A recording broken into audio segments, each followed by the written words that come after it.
Você acredita que a natureza é sobre equilíbrio e harmonia? Que os animais vivem em paz, numa dança gentil de coexistência? Esqueça tudo isso. A verdade é muito mais brutal, muito mais fascinante. A natureza não é um santuário, é um laboratório de guerra química, operando há mais de 400 milhões de anos. Um campo de batalha onde a morte não chega com garras ou presas. Ela chega dissolvida em uma gota, invisível, molecular, letal. Neste exato momento, enquanto você assiste a este vídeo, milhões de confrontos estão acontecendo. Predadores equipados com os venenos mais sofisticados já desenvolvidos pela evolução. Neurotoxinas que paralisam o sistema nervoso em segundos. Hemotoxinas que derretem tecidos de dentro para fora. Citotoxinas que transformam células vivas em sopa molecular. Cada picada, cada mordida, cada ferrão é um ataque químico calibrado para matar com precisão cirúrgica. Mas aqui está o que torna essa guerra verdadeiramente extraordinária. Do outro lado, presas que não apenas sobrevivem a esses ataques, elas os neutralizam. Elas desenvolveram antídotos genéticos, armaduras impenetráveis, imunidades que desafiam toda lógica. Elas transformaram seu próprio corpo em um escudo contra a morte líquida. Esta é a corrida armamentista mais antiga do planeta. Uma competição de inovação biológica onde a falha não é opcional. Ou você adapta, ou você morre.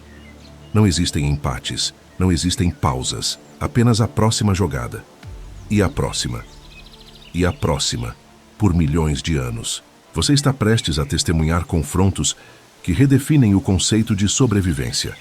A cobra naja contra o mangusto, o veneno que paralisa músculos contra a mutação genética que o torna inútil. As abelhas africanizadas contra o ratel, o animal que literalmente ignora centenas de ferrões para saquear a colmeia. O leopardo, o predador supremo, contra o porco-espinho, uma fortaleza móvel de 30 mil espinhos. O escorpião, com seu ferrão mortal contra o suricato, que desenvolveu imunidade e transformou o caçador em presa. Estes não são apenas animais, são engenheiros evolutivos.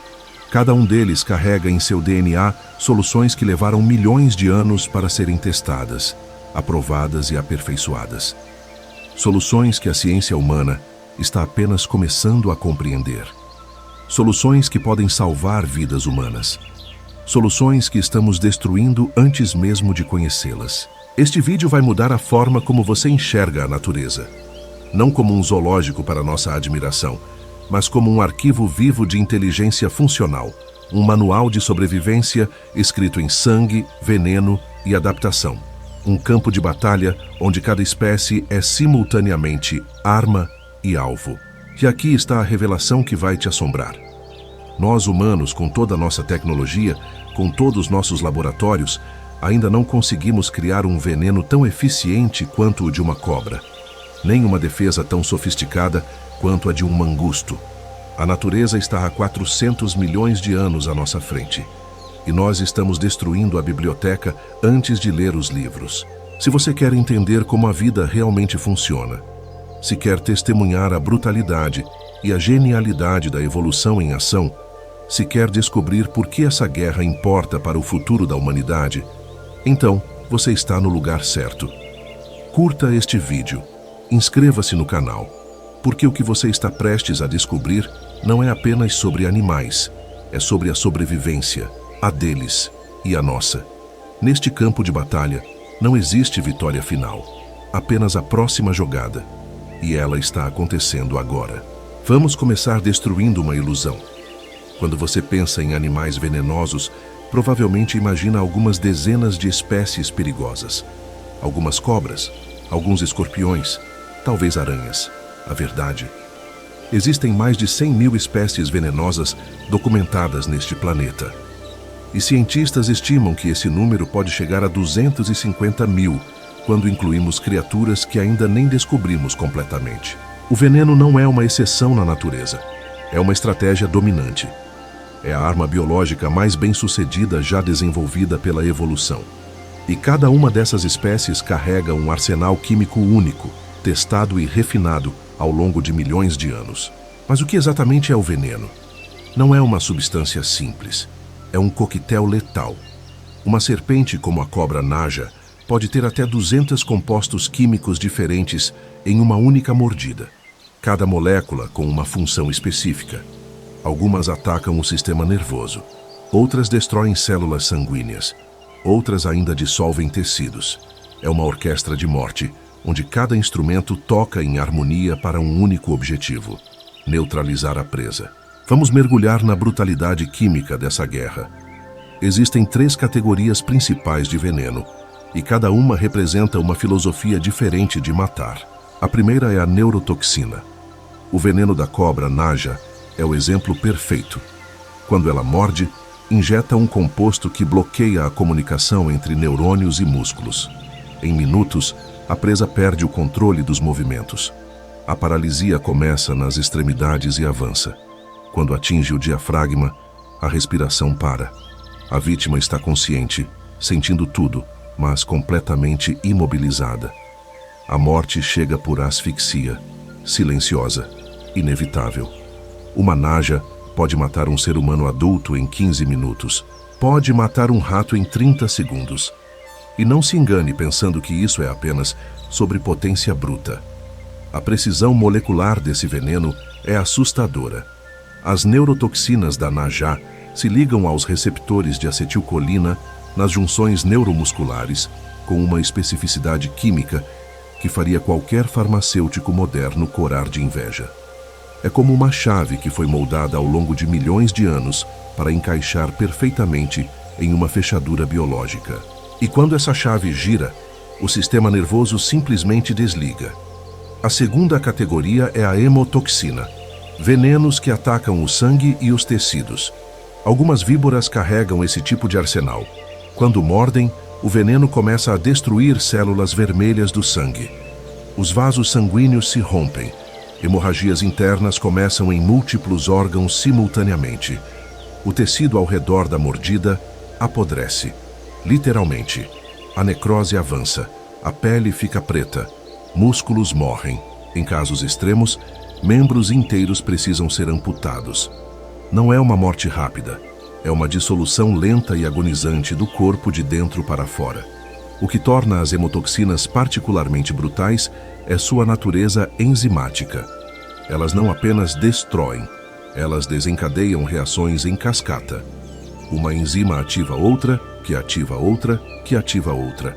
É como derrubar a primeira peça de dominó em uma sequência que termina com o colapso total do sistema circulatório. O corpo da vítima literalmente se volta contra si mesmo, usando seus próprios mecanismos biológicos para se autodestruir. A terceira é a citotoxina, o veneno que destrói células diretamente. Algumas espécies de escorpiões são mestres nisso.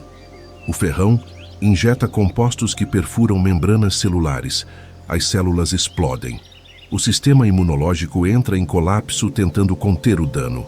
A dor é inimaginável. Vítimas descrevem como se lava derretida estivesse sendo injetada nas veias. E o pior, não existe antídoto rápido. O corpo precisa metabolizar o veneno molécula por molécula. Pode levar horas, às vezes dias. Mas aqui está o que torna o veneno verdadeiramente aterrorizante: sua eficiência energética. Uma cobra naja gasta menos energia produzindo veneno do que gastaria caçando ativamente por horas. Um único grama de veneno pode matar centenas de presas. É o investimento perfeito. Alto retorno, baixo custo. A evolução selecionou essa estratégia não porque é cruel, mas porque funciona. Na economia brutal da sobrevivência, o veneno é simplesmente mais eficiente do que força bruta. E esses animais não desenvolveram veneno da noite para o dia. Isso é o resultado de uma corrida armamentista que começou há mais de 400 milhões de anos. Quando os primeiros vertebrados começaram a sair dos oceanos, alguns já carregavam glândulas modificadas capazes de produzir toxinas. Ao longo de eras geológicas, essas toxinas foram refinadas, testadas em milhões de presas, aperfeiçoadas. As que funcionavam melhor eram transmitidas para a próxima geração. As que falhavam desapareciam junto com seus portadores. Pense nisso por um momento. Cada gota de veneno que uma cobra moderna produz é o resultado de 400 milhões de anos de desenvolvimento e testes. Isso é mais tempo de pesquisa e desenvolvimento do que toda a história da civilização humana, multiplicada por 100 mil. Nenhum laboratório humano, nenhuma empresa farmacêutica, nenhuma equipe de cientistas pode competir com esse cronograma de inovação. Vamos falar de números concretos para você entender a magnitude desse arsenal. Uma única cobra cascavel produz veneno suficiente em suas glândulas para matar 20 seres humanos adultos. Uma vespa do mar, uma água-viva transparente do tamanho de uma bola de basquete, carrega veneno suficiente para matar 60 pessoas em minutos. O polvo de anéis azuis, uma criatura que cabe na palma da sua mão, tem veneno suficiente para matar 26 adultos. E não existe antídoto.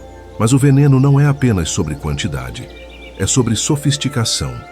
Algumas serpentes desenvolveram venenos que mudam de composição dependendo da presa. Um veneno para mamíferos, outro para aves, outro para répteis. Elas literalmente adaptam sua arma química ao alvo. Isso não é instinto cego. É especialização evolutiva, em seu nível mais assustador. É como ter um arsenal de munições diferentes, cada uma projetada para um tipo específico de alvo. As abelhas africanizadas levam isso para outro patamar. Individualmente, uma abelha não é mortal, mas elas não atacam individualmente. Quando uma colmeia é ameaçada, milhares de abelhas atacam em sincronia. Cada ferrão injeta veneno e libera feromônios que marcam o inimigo. Outras abelhas detectam esse sinal químico e intensificam o ataque. Em minutos, uma pessoa pode receber mais de 500 picadas. O veneno acumulado causa falência renal, colapso cardiovascular e morte. Elas transformaram o veneno individual fraco em uma arma de destruição em massa, através da coordenação. Esse é o conceito de inteligência coletiva aplicado à guerra química. Uma abelha sozinha é um irritante. 1000 abelhas coordenadas são um exército letal. E o mais impressionante, elas não precisam de comandantes, de estratégia consciente, de planejamento. Tudo isso está programado em seus genes. A colônia funciona como um único organismo com milhares de ferrões. E aqui está a função vital que o veneno desempenha nos ecossistemas. Ele não é apenas uma ferramenta de caça, é um regulador populacional. Predadores venenosos controlam populações de roedores, insetos e outras presas. Sem cobras, os ratos se multiplicariam descontroladamente, devastando plantações e espalhando doenças. Sem escorpiões, certos insetos dominariam desertos inteiros. O veneno é o termostato ecológico que mantém o equilíbrio. Mas tem mais.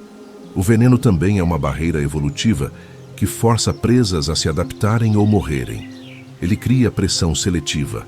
Apenas os indivíduos com alguma resistência, alguma defesa, sobrevivem para se reproduzir. Geração após geração, a resistência aumenta. Até que surge algo extraordinário. Uma presa que não apenas sobrevive ao veneno, mas o ignora completamente. Pense na pressão seletiva como um filtro cruel. De cada 1000 animais que encontram um predador venenoso, talvez 10 sobrevivam. Desses 10, talvez 5, tenham alguma característica genética que os ajudou.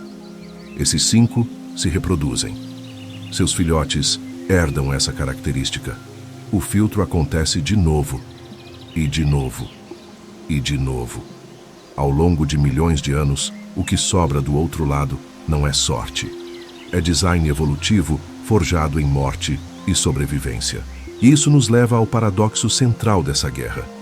O veneno é letal, é sofisticado, é testado por milhões de anos, mas ele não é invencível, porque do outro lado dessa batalha química existem animais que olham para a picada de uma naja, para o ferrão de um escorpião, para centenas de abelhas furiosas e simplesmente seguem em frente. Como isso é possível? Como um mamífero pequeno pode ignorar um veneno capaz de matar um búfalo? Como um texugo pode invadir uma colmeia enfrentando 1000 ferrões e sair vivo? Como um porco-espinho pode transformar o predador mais letal da savana em uma vítima sangrenta. A resposta está gravada no DNA dessas criaturas. Mutações genéticas, adaptações anatômicas, estratégias comportamentais. Cada defesa é tão sofisticada quanto o ataque que ela neutraliza. E cada uma dessas defesas custou milhares de vidas, milhares de gerações, milhões de anos de tentativa e erro escritos em extinções e sobrevivências. O veneno estabeleceu as regras do jogo, mas as presas reescreveram essas regras. E agora, a guerra está equilibrada em uma tensão impossível. Ataque e defesa, veneno e resistência, predador e presa. Nenhum lado pode vencer definitivamente, porque quando um lado evolui, o outro responde. E a corrida continua. Esta é a profundidade oculta que a maioria das pessoas nunca vê. A natureza não é um lugar de paz. É um campo de testes biológico funcionando há centenas de milhões de anos. E cada criatura viva é simultaneamente um experimento e um resultado. O veneno é a pergunta. A resistência é a resposta. E a conversa entre eles nunca termina. Agora vem a reviravolta que transforma tudo o que você acabou de aprender. O veneno é letal. É sofisticado. É a arma perfeita. Mas a evolução não permite monopólios. Para cada ataque químico, existe uma defesa igualmente brilhante. E essas defesas são tão surpreendentes, tão impossíveis à primeira vista, que quando você as entende, a natureza deixa de ser sobre animais bonitos e passa a ser sobre engenharia genética de nível militar. Vamos mergulhar nos confrontos mais épicos dessa guerra. 4 batalhas, onde o veneno encontrou seu oposto, onde a morte líquida foi neutralizada por adaptações que desafiam a lógica. Cada uma dessas histórias é uma aula de biologia, estratégia e sobrevivência. A cobra Naja é uma executora. Seu veneno neurotóxico é uma sentença de morte que chega em gotas. Quando ela morde, injeta compostos que bloqueiam os receptores de acetilcolina nas junções neuromusculares. Em linguagem simples, seu sistema nervoso para de se comunicar com seus músculos. A paralisia é rápida, total, irreversível. Um rato morre em 30 segundos. Um ser humano adulto tem talvez 15 minutos antes da parada respiratória. Agora imagine um mamífero do tamanho de um gato doméstico que olha para essa serpente não com medo, mas com fome. O mangusto não foge da Naja. Ele a caça, ativamente, propositalmente. E quando a Naja morde, injetando veneno suficiente para matar 10 mamíferos do mesmo tamanho, o mangusto balança a cabeça, sacode o corpo e continua o ataque. Como? A resposta está em uma mutação genética tão elegante que parece ter sido projetada por um engenheiro. Os receptores de acetilcolina do mangusto têm uma estrutura molecular ligeiramente diferente. Apenas alguns aminoácidos em posições específicas foram alterados. Mas essa pequena mudança é suficiente para que a neurotoxina da Naja não consiga se ligar adequadamente. É como uma chave que quase encaixa na fechadura, mas não totalmente. Ela gira, mas não tranca. O veneno entra no sistema do mangusto. Ele sente os efeitos, fica levemente atordoado, mais lento por alguns minutos. Mas a paralisia total nunca chega. E esses minutos são suficientes. Porque o mangusto não depende apenas de resistência química. Ele tem velocidade. Reflexos que operam em milissegundos. Quando a Naja ataca, ele desvia. Quando ela recua, ele avança. É uma dança de morte, onde um erro da serpente significa sua execução. E aqui está o detalhe brutal. O mangusto não mata rápido. Ele morde a Naja na cabeça repetidamente, esmagando o crânio, destruindo as glândulas de veneno. É uma execução metódica, calculada. Quando termina, o mangusto se alimenta da serpente, incluindo as glândulas de veneno. Ele literalmente consome a arma que deveria matá-lo. Essa mutação genética não surgiu por acaso. Ela é o resultado de milhões de anos de mangustos morrendo por picadas de Naja. A cada geração, aqueles com uma resistência ligeiramente maior sobreviviam. Reproduziam, passavam os genes adiante. Lentamente, ao longo de eras, A resistência aumentou até que surgiu uma linhagem de mangustos que transformou a cobra mais temida da savana em presa. Se você acha que centenas de ferrões venenosos são um impedimento intransponível, você não conhece o ratel, também conhecido como texugo do mel. Este animal não é grande, pesa cerca de 12 quilos, mas possui uma reputação que faz leões desviarem o caminho. E por uma boa razão. O ratel identificou uma colmeia de abelhas africanizadas. Dentro dessa colmeia há mel, larvas, proteína pura. Mas defendendo esse tesouro estão milhares de abelhas, cada uma equipada com um ferrão que injeta veneno causador de dor extrema.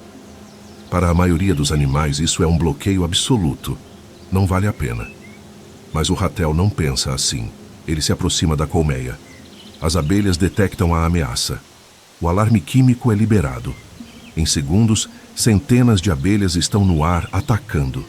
Elas pousam no ratel. Tentam ferroar. E aqui começa o show de resistência mais impressionante que você verá. A pele do ratel é extraordinariamente espessa e solta. Tão solta que ele pode literalmente girar dentro dela. Quando uma abelha tenta ferroar, o ferrão frequentemente não penetra profundamente o suficiente para liberar todo o veneno. E quando penetra, a pele se move de tal forma que o ferrão é arrancado antes de injetar a dose completa. Mas não para por aí. O ratel possui uma tolerância à dor que beira o sobrenatural. Estudos mostram que sua resposta neurológica à dor é significativamente reduzida em comparação com outros mamíferos de tamanho similar. Ele sente a dor, mas seu cérebro simplesmente não se importa da mesma forma. É como se o sistema nervoso dele operasse com um filtro que diz: sim, isso dói, mas não é importante agora. E há ainda a resistência química. O veneno de abelha, que causa inchaço massivo e potencialmente choque anafilático em outros animais, tem efeito reduzido no ratel. Seu sistema imunológico evoluiu para responder de forma diferente às toxinas. O inchaço é mínimo. A reação alérgica praticamente inexistente. Então o que acontece? O ratel invade a colmeia. Abelhas o atacam aos milhares. Ele ignora, destrói favos, come mel, come larvas, come abelhas adultas. Passa minutos, às vezes mais de 1 hora, dentro da colmeia sob ataque constante. Quando termina, pode ter recebido mais de 1000 ferrões. Seu focinho está ligeiramente inchado. Ele parece levemente irritado e então simplesmente vai embora. Às vezes o acúmulo de veneno é suficiente para deixá-lo temporariamente atordoado. Ele pode literalmente desmaiar por algumas horas, mas então acorda e continua sua vida como se nada tivesse acontecido. Isso não é coragem, é engenharia biológica operando em um nível que desafia tudo que associamos com dor e veneno. O leopardo é o assassino perfeito da savana. Força, velocidade, mandíbulas que podem esmagar crânios, garras que rasgam carne como papel. Ele caça de tudo, desde antílopes até babuínos, mas existe uma presa que transforma esse predador supremo em uma vítima potencial: o porco-espinho. Você precisa entender a armadura desse animal. Um porco-espinho adulto carrega aproximadamente 30.000 espinhos modificados cobrindo suas costas e cauda. Esses não são pelos duros. São estruturas ocas extremamente afiadas, com farpas microscópicas ao longo de todo o comprimento. E elas são projetadas para se soltar facilmente do corpo do porco-espinho e se enterrar profundamente em qualquer coisa que as toque. Quando um leopardo, motivado pela fome, decide atacar um porco-espinho, ele enfrenta um dilema tático impossível. O porco-espinho não foge. Ele para, vira suas costas para o predador, eriça seus espinhos, fazendo seu corpo parecer 3 vezes maior. E então sacode violentamente a cauda, criando um som de chocalho que é simultaneamente um aviso e uma ameaça. Se o leopardo avança, o porco-espinho se move para trás rapidamente, cravando espinhos no focinho, nas patas, no peito do predador. Cada espinho que penetra a pele começa uma jornada brutal. As farpas microscópicas funcionam como anzóis. Quanto mais o leopardo tenta remover o espinho, mais fundo ele entra. O movimento dos músculos, a respiração, tudo empurra o espinho mais para dentro. Um espinho no focinho significa dor constante, que impede o leopardo de caçar adequadamente. Um espinho na pata significa claudicação, lentidão, vulnerabilidade. Múltiplos espinhos podem causar infecções graves, e espinhos que penetram cavidades como a boca ou se aproximam de órgãos vitais podem ser fatais. Leopardos experientes aprenderam uma tática: virar o porco-espinho de barriga para cima. O ventre é a única área desprotegida, mas isso requer precisão cirúrgica. Uma garra mal colocada resulta em espinhos nas patas. E um porco-espinho não se vira passivamente. Ele se contorce, sacode, busca cravar espinhos em qualquer parte do predador que conseguir alcançar. A realidade estatística é cruel para o leopardo. A maioria dos ataques a porcos-espinhos termina com o predador ferido e a presa escapando ilesa. Alguns leopardos ficam tão traumatizados pela experiência que nunca mais tentam. Outros, incapazes de remover espinhos críticos, morrem lentamente de infecção ou fome por não conseguirem caçar adequadamente. O porco-espinho transformou defesa passiva em uma arma tão eficaz que até o predador mais letal da savana pensa duas vezes. Essa não é uma armadura que bloqueia ataques. É uma armadura que pune o atacante. E essa distinção faz toda a diferença. O escorpião é uma máquina de matar que evoluiu muito pouco nos últimos 400 milhões de anos. Porque quando algo funciona perfeitamente, não precisa mudar. Seu ferrão injeta um coquetel de neurotoxinas e citotoxinas. A dor é imediata e intensa. A paralisia segue minutos depois. Para pequenos mamíferos e outros invertebrados, é uma sentença de morte. Mas no deserto do Kalahari vive o suricato, uma criatura social que pesa menos de 1 quilo. E eles não fogem de escorpiões. Eles os caçam, ativamente, em grupo, como uma operação militar coordenada. A primeira linha de defesa do suricato é comportamental. Eles atacam em coordenação. Enquanto um distrai o escorpião pela frente, outro ataca de lado. O escorpião pode ferroar mas raramente consegue defender-se de múltiplos ataques simultâneos. É estratégia de grupo contra uma arma individual. Mas a verdadeira revelação está na genética. Estudos recentes descobriram que suricatos desenvolveram uma resistência parcial ao veneno de escorpião. Não é imunidade total, como a do mangusto contra a naja. É algo mais sutil. Seu sistema nervoso responde de forma diferente às toxinas. A dor é reduzida. A paralisia demora mais para chegar e é menos completa. E seu metabolismo processa o veneno mais rapidamente. Quando um suricato é ferroado durante uma caçada, ele pode recuar temporariamente. Fica mais lento, mas não morre. E enquanto o veneno é metabolizado, os outros membros do grupo continuam o ataque. Eventualmente, o escorpião é dominado. E aqui vem a parte que fecha o ciclo. Os suricatos ensinam os filhotes a caçar escorpiões de forma progressiva. Primeiro, os adultos trazem escorpiões mortos para os filhotes comerem. Depois trazem escorpiões com o ferrão removido. Finalmente, trazem escorpiões vivos, mas imobilizados. Os filhotes aprendem a técnica, aprendem onde atacar, aprendem que o ferrão é perigoso, mas não invencível. É transferência de conhecimento através de gerações. Cultura de caça passada de pais para filhos. O resultado? Uma população inteira de suricatos que trata escorpiões não como ameaças, mas como itens de menu. Eles inverteram completamente a dinâmica predador-presa. O caçador virou caçado. E tudo porque a evolução forneceu as ferramentas genéticas e a sociedade de suricatos forneceu a estratégia. Esses 4 confrontos revelam algo profundo sobre como a vida funciona. Não existe arma definitiva. Não existe defesa impenetrável. Existe apenas uma corrida eterna, onde ambos os lados melhoram constantemente. O veneno da naja ficou mais potente ao longo de milhões de anos. A resistência do mangusto aumentou em resposta. As abelhas desenvolveram ferrões mais eficientes e coordenação de grupo. O ratel desenvolveu pele mais espessa e tolerância à dor. Os espinhos do porco-espinho ficaram mais afiados e mais numerosos. As táticas do leopardo se refinaram. O veneno do escorpião se diversificou. A resistência e estratégia dos suricatos evoluíram em paralelo. Cada adaptação é uma resposta a uma ameaça. Cada defesa gera uma nova forma de ataque. É um diálogo evolutivo que nunca termina. E o resultado desse diálogo é um planeta cheio de criaturas com habilidades que parecem impossíveis até você entender o contexto. Essas não são apenas histórias de animais. São demonstrações de que a inteligência não precisa de consciência.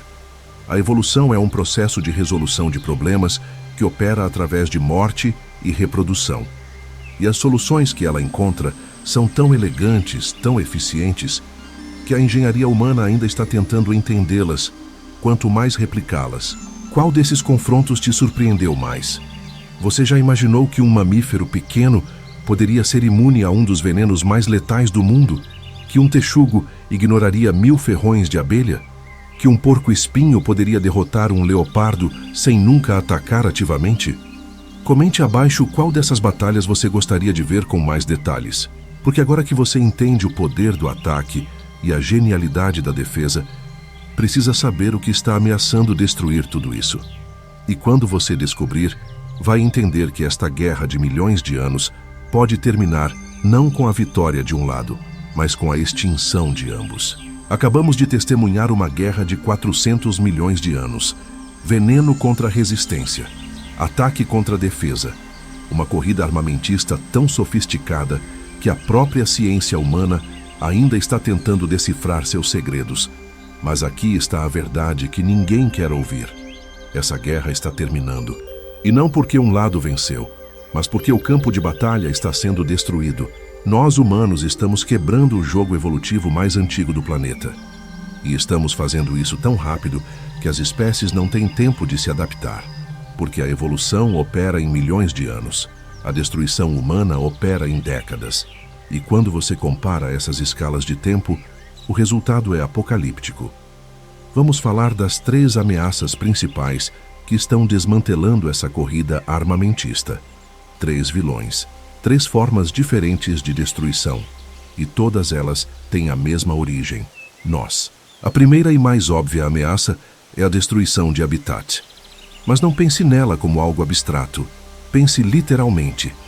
As savanas africanas, onde najas caçam e mangustos as confrontam, estão sendo convertidas em fazendas, estradas, cidades. A cada ano, milhares de quilômetros quadrados de habitat natural simplesmente desaparecem. E aqui está o que você precisa entender. Essa corrida armamentista não acontece no vácuo. Ela precisa de espaço. Precisa de populações grandes o suficiente para que mutações benéficas apareçam e se espalhem. Precisa de gerações sucessivas testando essas adaptações em confrontos reais. Quando você fragmenta o habitat, você quebra esse processo.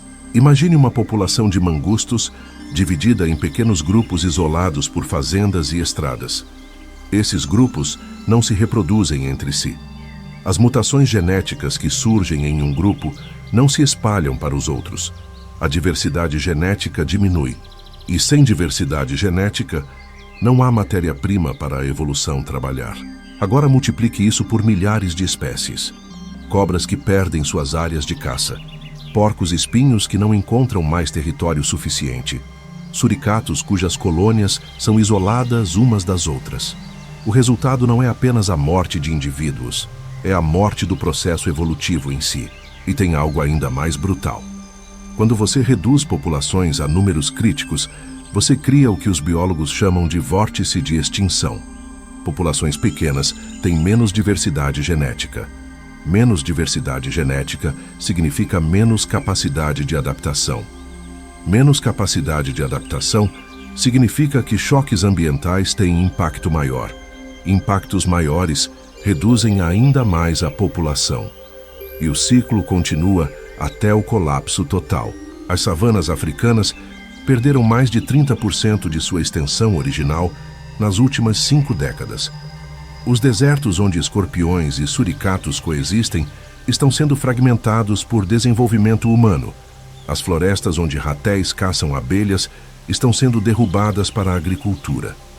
Não estamos apenas matando animais individuais. estamos apagando o cenário onde a evolução escreve suas histórias. A segunda ameaça é mais insidiosa porque é direcionada. Cobras venenosas são capturadas aos milhares para a extração de veneno. Em teoria, isso deveria ser para a produção de antivenenos que salvam vidas humanas. Na prática, muitas dessas operações são insustentáveis. Removendo cobras reprodutoras do ambiente, há uma taxa que as populações não conseguem compensar. E não para por aí. Cobras, especialmente najas, são mortas por medo. Fazendeiros as matam para proteger animais domésticos. Moradores urbanos as matam porque serpentes perto de casas são vistas como ameaças. A cada cobra morta, o equilíbrio ecológico se altera ligeiramente.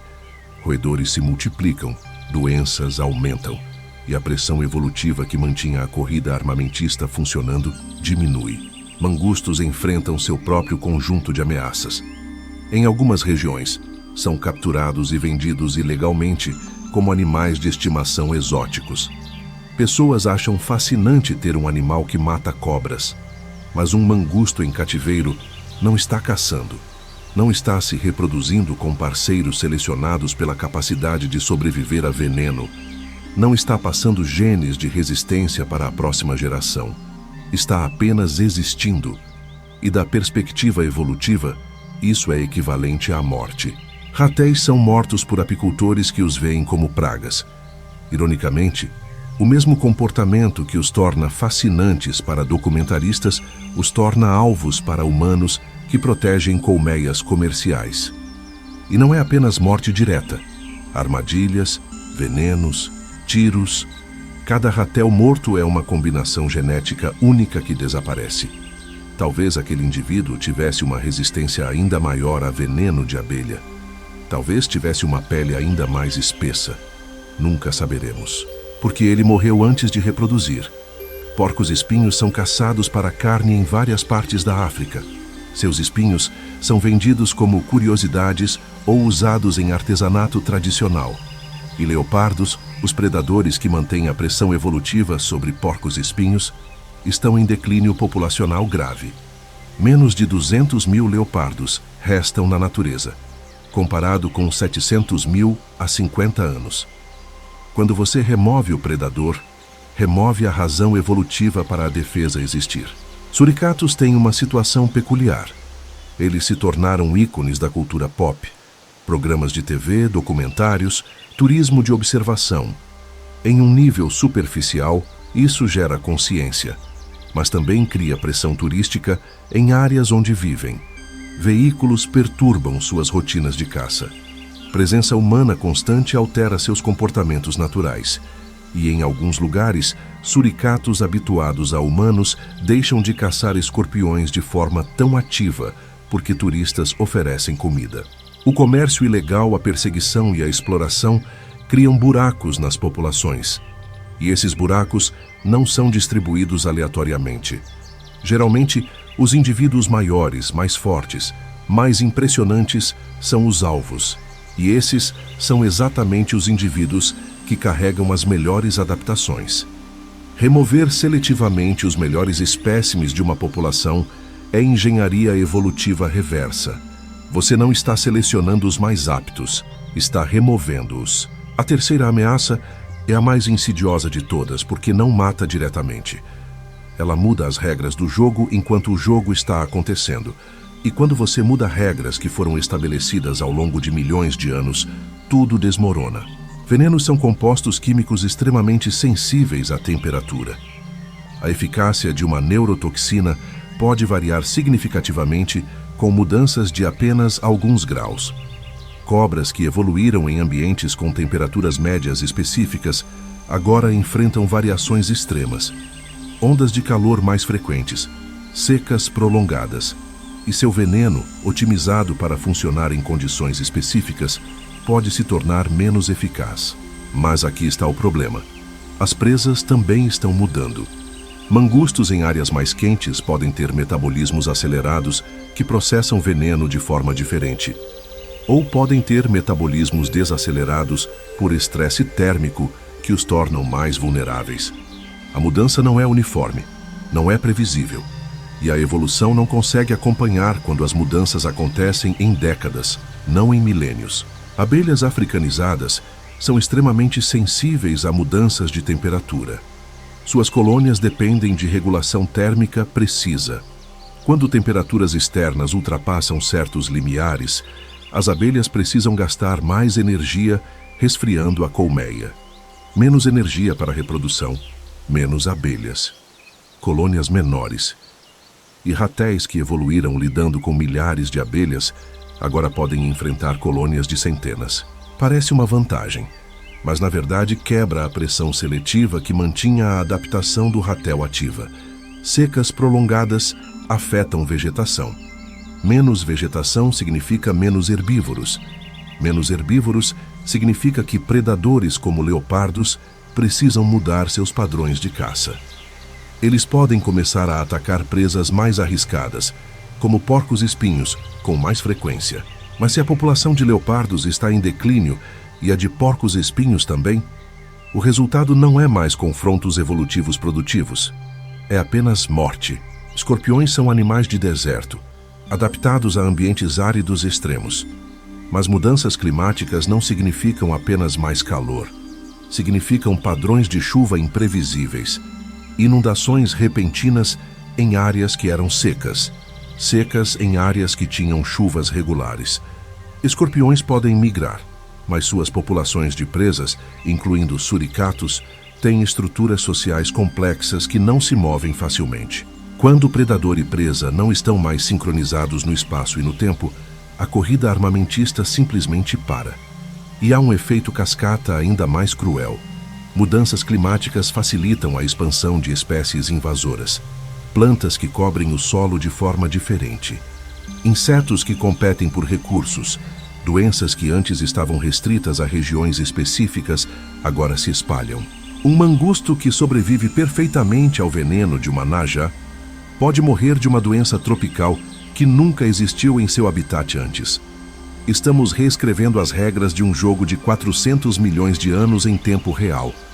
E o resultado não é adaptação, é caos. Porque adaptação requer tempo, requer populações grandes, requer estabilidade suficiente para que testes evolutivos aconteçam ao longo de gerações. Quando você remove esses elementos, a evolução não acelera, ela trava. Agora conecte esses três vilões. Destruição de habitat fragmenta populações. Comércio ilegal e perseguição removem indivíduos-chave. Mudanças climáticas alteram as condições ambientais mais rápido do que a evolução pode responder. O resultado é uma cascata de colapso. E aqui está o que estamos realmente perdendo: informação. Cada espécie que desaparece é um conjunto de soluções evolutivas que levou milhões de anos para ser desenvolvido. A resistência genética do mangusto pode conter segredos para tratamentos de envenenamentos humanos. A pele do ratel pode inspirar novos materiais de proteção. A estrutura dos espinhos do porco-espinho pode revolucionar design de armaduras. O metabolismo do suricato pode ensinar sobre processamento de toxinas. Mas estamos queimando essa biblioteca antes de ler os livros. Cada extinção é um capítulo perdido. Cada população fragmentada é uma página rasgada. E ao contrário de bibliotecas humanas, essa não tem backup. Quando uma espécie desaparece, a informação genética que ela carrega desaparece para sempre. Não há como recuperar. Não há como reconstruir. É perda permanente. E a tragédia final é que estamos fazendo isso sem nem perceber. Fazendeiros matam cobras para proteger galinhas, sem saber que cada cobra representa milhões de anos de refinamento evolutivo. Apicultores eliminam ratéis, sem entender que aquele animal carrega adaptações que cientistas ainda estão tentando compreender. Turistas perturbam suricatos, sem imaginar que estão interferindo em comportamentos de caça passados através de gerações. Estamos destruindo a corrida armamentista mais sofisticada do planeta. E quando ela terminar, não haverá vencedor. Apenas silêncio. E um planeta biologicamente mais pobre, mais simples, mais vulnerável. Porque a complexidade ecológica não é apenas sobre beleza, é sobre resiliência. E cada fio que cortamos dessa teia torna todo o sistema mais frágil. A guerra de 400 milhões de anos pode terminar na nossa geração. Não porque a evolução parou de funcionar, mas porque destruímos o palco onde ela acontece. Mas a história não termina em destruição. Porque no meio do colapso, algo extraordinário está acontecendo. A humanidade está começando a acordar, lentamente, tardiamente, mas está acordando. E esse despertar não vem de culpa ou medo, vem de algo muito mais poderoso. Da compreensão de que essas criaturas que estamos destruindo guardam segredos que podem salvar nossas próprias vidas.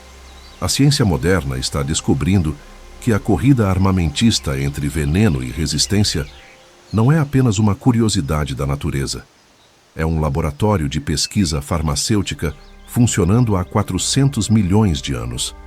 É uma biblioteca de soluções médicas. É um arquivo de engenharia biológica que a tecnologia humana está apenas começando a decifrar. E essa descoberta está mudando tudo.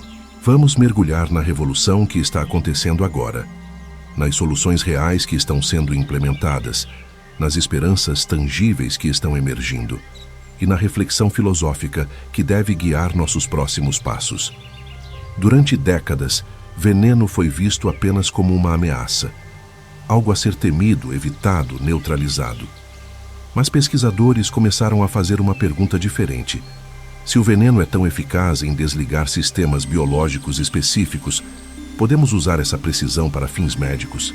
A resposta está revolucionando a medicina. O veneno da jararaca brasileira deu origem ao captopril, um dos medicamentos mais prescritos do mundo para a hipertensão. Esse remédio salva milhões de vidas por ano. E ele existe porque cientistas estudaram como o veneno da jararaca afeta a pressão sanguínea e replicaram o mecanismo de forma controlada. O veneno da cobra naja está sendo estudado para desenvolvimento de analgésicos. As neurotoxinas que paralisam músculos podem, em doses extremamente controladas, bloquear sinais de dor sem os efeitos colaterais viciantes de opioides. Pesquisadores na França e na China estão em estágios avançados de testes clínicos. Se bem-sucedidos, esses compostos podem oferecer alívio para milhões de pessoas que sofrem de dor crônica. Veneno de escorpião contém peptídeos que atravessam a barreira hematoencefálica, algo extremamente difícil de fazer artificialmente. Cientistas estão usando esses peptídeos como veículos para transportar medicamentos contra tumores cerebrais diretamente para as células cancerígenas. É como usar o sistema de entrega mais sofisticado da natureza para combater uma das doenças mais mortais da humanidade. O veneno de abelhas contém melitina, um composto que está sendo testado contra vírus como HIV e hepatite. Em laboratório, a melitina demonstrou capacidade de destruir membranas virais sem danificar células humanas. Ainda está em fases iniciais de pesquisa, mas o potencial é imenso. E nada disso seria possível se as abelhas tivessem sido extintas antes de estudarmos seu veneno adequadamente. Mas aqui está a parte crucial. Cada espécie venenosa tem um coquetel químico único. A cobra naja da Ásia tem veneno diferente da naja africana. Escorpiões de diferentes desertos produzem toxinas com variações sutis, mas significativas. E cada variação pode ser a chave para uma aplicação médica diferente. Quando destruímos uma população isolada de cobras ou escorpiões, não estamos apenas perdendo animais, estamos perdendo variações genéticas que podem conter a cura para doenças que ainda nem conhecemos. E tem mais. Empresas farmacêuticas e universidades ao redor do mundo estão criando bibliotecas de venenos, coleções massivas de amostras de milhares de espécies, catalogadas, sequenciadas geneticamente, estudadas molécula por molécula. Essas bibliotecas são tratadas como tesouros nacionais, porque são exatamente isso. São arquivos de conhecimento químico desenvolvido pela evolução que nenhum laboratório humano poderia replicar. Agora, vamos para o outro lado da equação. Se os venenos estão inspirando medicamentos, as resistências estão inspirando tecnologias de proteção. E isso está acontecendo de formas surpreendentes. A mutação genética que torna o mangusto resistente ao veneno da naja está sendo estudada por toxicologistas. Entender exatamente como aqueles receptores de acetilcolina modificados bloqueiam a neurotoxina pode levar ao desenvolvimento de antivenenos mais eficazes. Atualmente, antivenenos são produzidos injetando veneno em cavalos e coletando os anticorpos que eles produzem. É um processo caro, lento e com efeitos colaterais significativos. Mas, se conseguirmos replicar a abordagem genética do mangusto, poderíamos criar antivenenos sintéticos, mais seguros, mais baratos e mais acessíveis. A pele do ratel está fascinando engenheiros de materiais. Como criar um material que seja flexível o suficiente para permitir movimento completo, mas resistente o suficiente para impedir penetração de objetos afiados?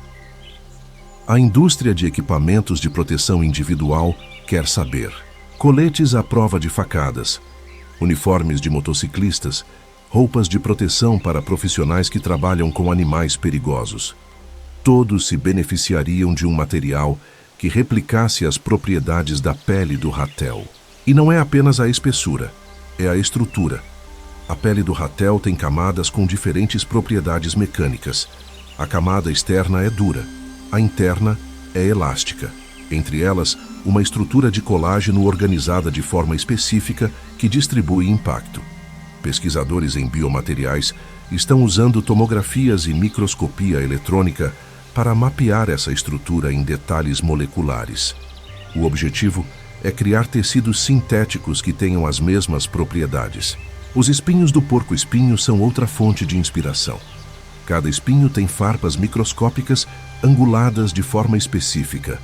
Quando penetra a pele, essas farpas funcionam como anzóis. Mas aqui está a parte interessante.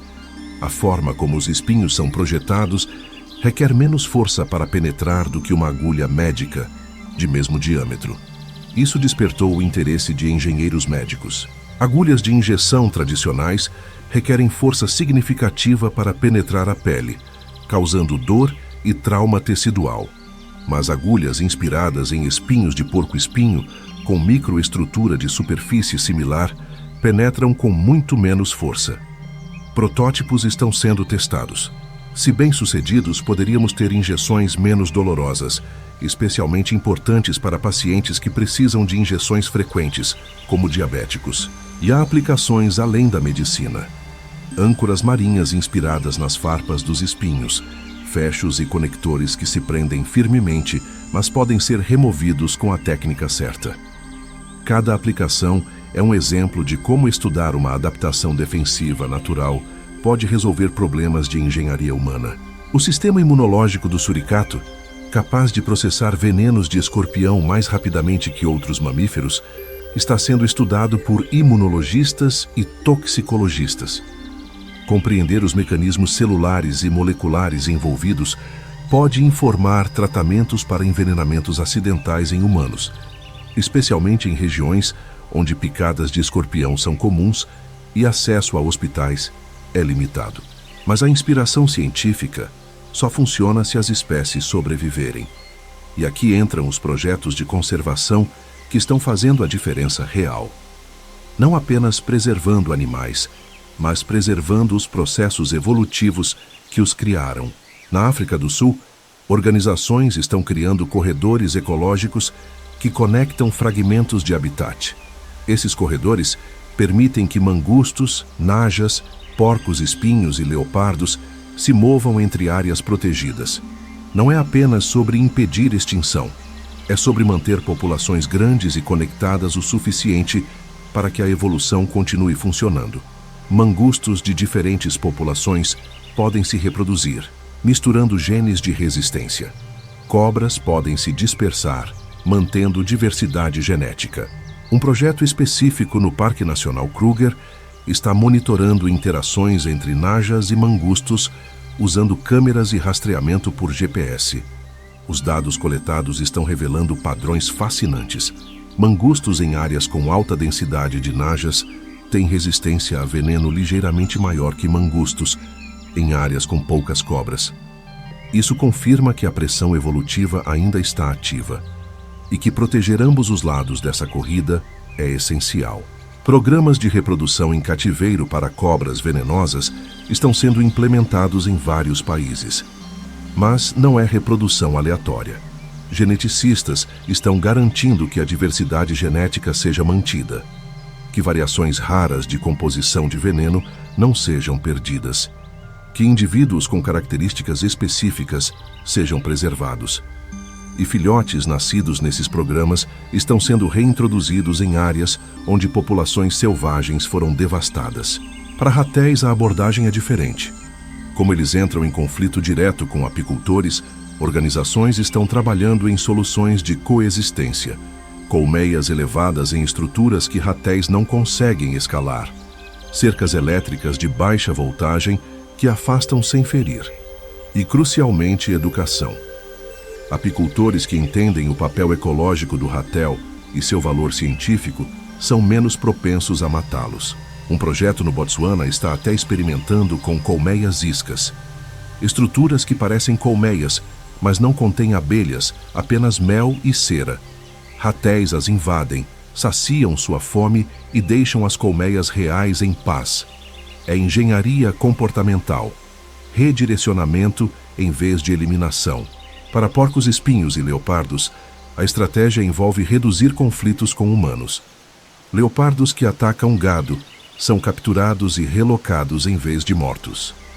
Fazendeiros recebem compensação por animais perdidos, e cercas especialmente projetadas protegem rebanhos sem ferir predadores. Cada leopardo que sobrevive é um predador que mantém pressão evolutiva sobre porcos-espinhos, e cada porco-espinho preservado é um conjunto de genes de defesa que pode inspirar tecnologias futuras. Suricatos se beneficiam de turismo de observação responsável. Empresas que operam passeios seguem protocolos rígidos, distância mínima, sem alimentação, sem interferência em comportamentos de caça. E parte da receita financia pesquisa e conservação. É transformar fascínio público em força de conservação sem comprometer o comportamento natural dos animais. E há iniciativas de ciência cidadã. Aplicativos onde pessoas podem reportar avistamentos de cobras, mangustos, ratéis, porcos-espinhos. Esses dados alimentam modelos ecológicos que ajudam cientistas a entender distribuições populacionais, identificar áreas críticas de habitat e prever onde conflitos com humanos são mais prováveis. É usar tecnologia moderna para proteger processos evolutivos antigos. Mas nada disso funciona a longo prazo sem mudança de mentalidade. E essa mudança está começando em salas de aula, documentários, redes sociais, conversas comunitárias. Programas educacionais em países africanos estão ensinando crianças sobre a importância de predadores e presas, não como conceitos abstratos, mas como partes funcionais de ecossistemas que elas dependem. Uma criança que entende que cobras controlam populações de roedores que destroem plantações cresce com perspectiva diferente. Uma criança que aprende que ratéis são valiosos para a ciência pode convencer pais apicultores a não matá-los.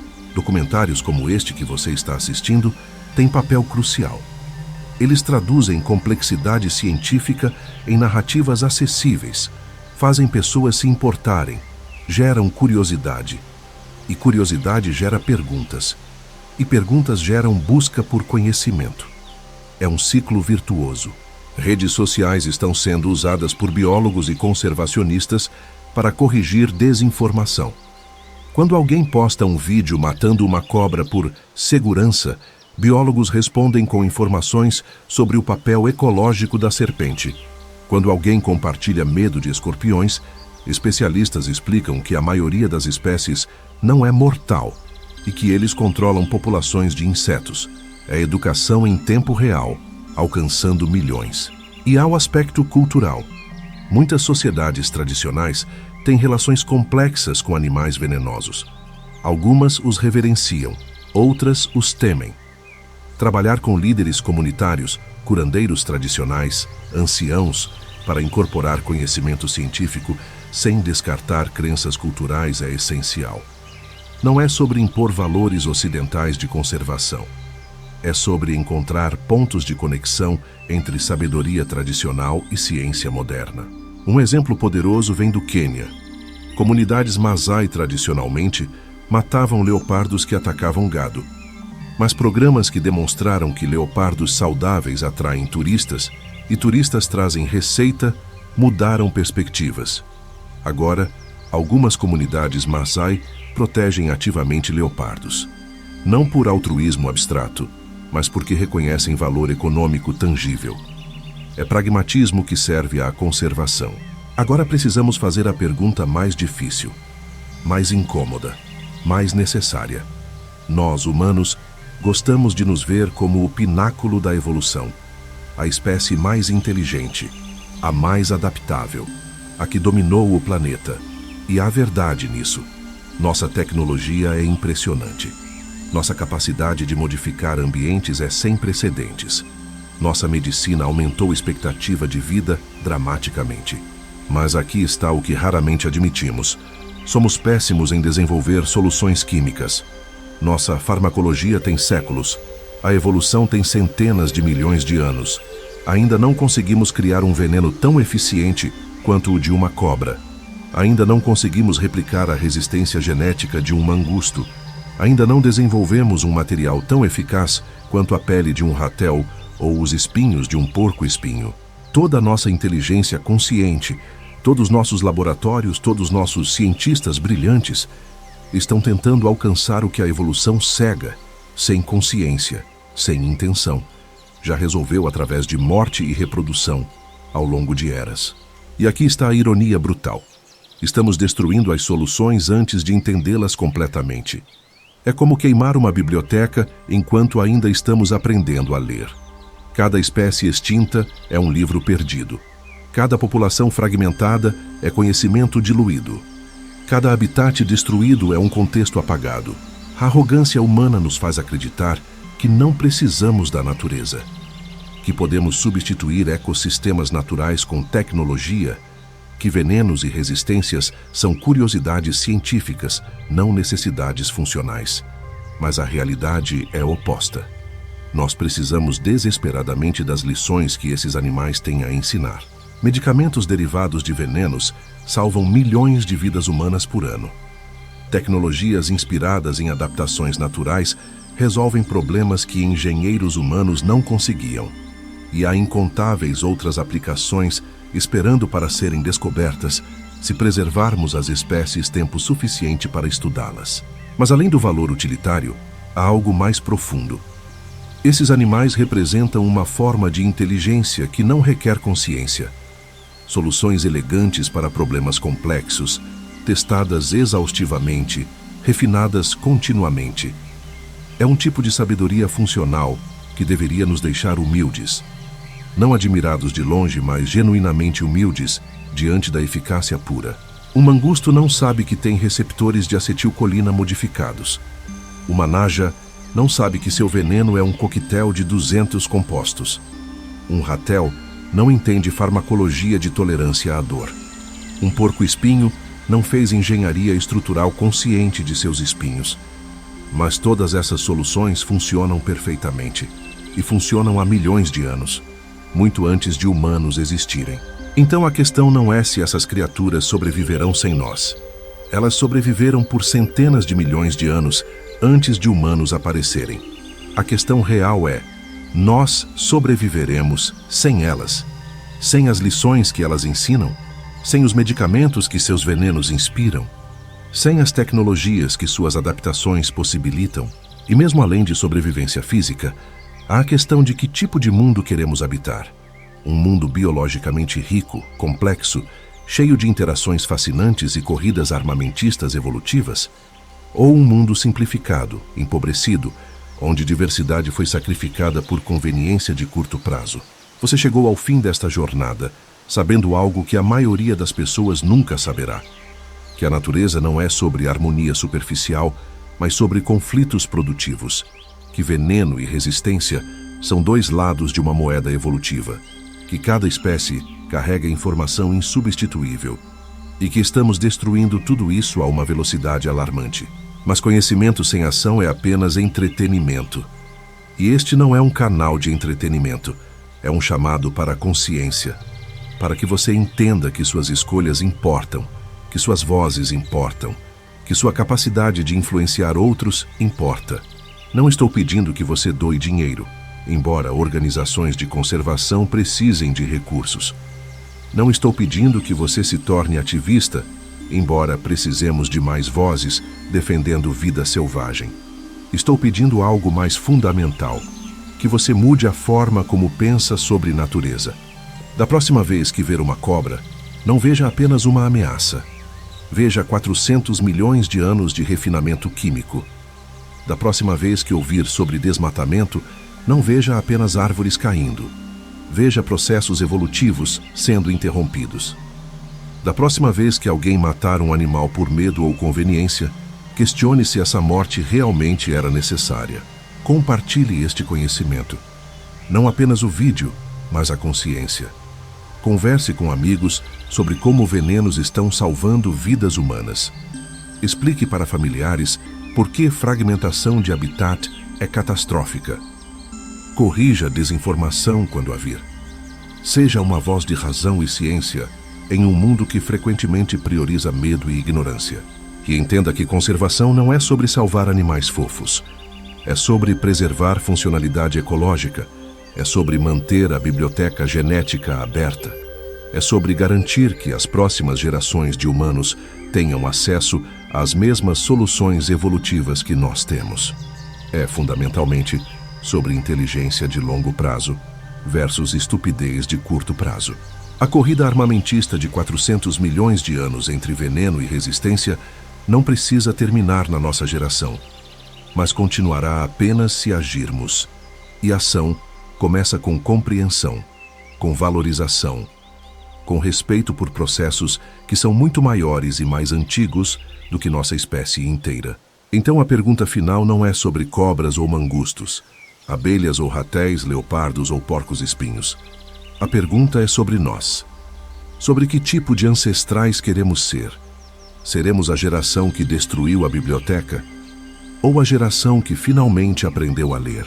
A natureza não está pedindo permissão. Ela está oferecendo lições. Milhões de anos de testes e soluções disponíveis para quem tiver humildade suficiente para aprender. A guerra evolutiva continua. Os combatentes estão em campo. O conhecimento está sendo gerado a cada geração, a cada mutação, a cada confronto. Você está pronto para defender o campo de batalha mais antigo da Terra? Você está pronto para reconhecer que a verdadeira inteligência não requer consciência, apenas funcionalidade testada pelo tempo? Você está pronto para admitir que humanos não são o pináculo da evolução, mas apenas mais um capítulo em uma história muito mais longa? A natureza está esperando, não por sua aprovação, mas pela sua decisão de parar de destruir antes de compreender, de valorizar antes de extinguir, de aprender antes de queimar. E essa decisão começa agora, não amanhã, não quando for conveniente, agora, com você, com sua consciência expandida, com sua capacidade de influenciar seu círculo, com sua escolha de ser parte da solução em vez de parte do problema. A corrida continua. A pergunta é: de que lado da história você quer estar?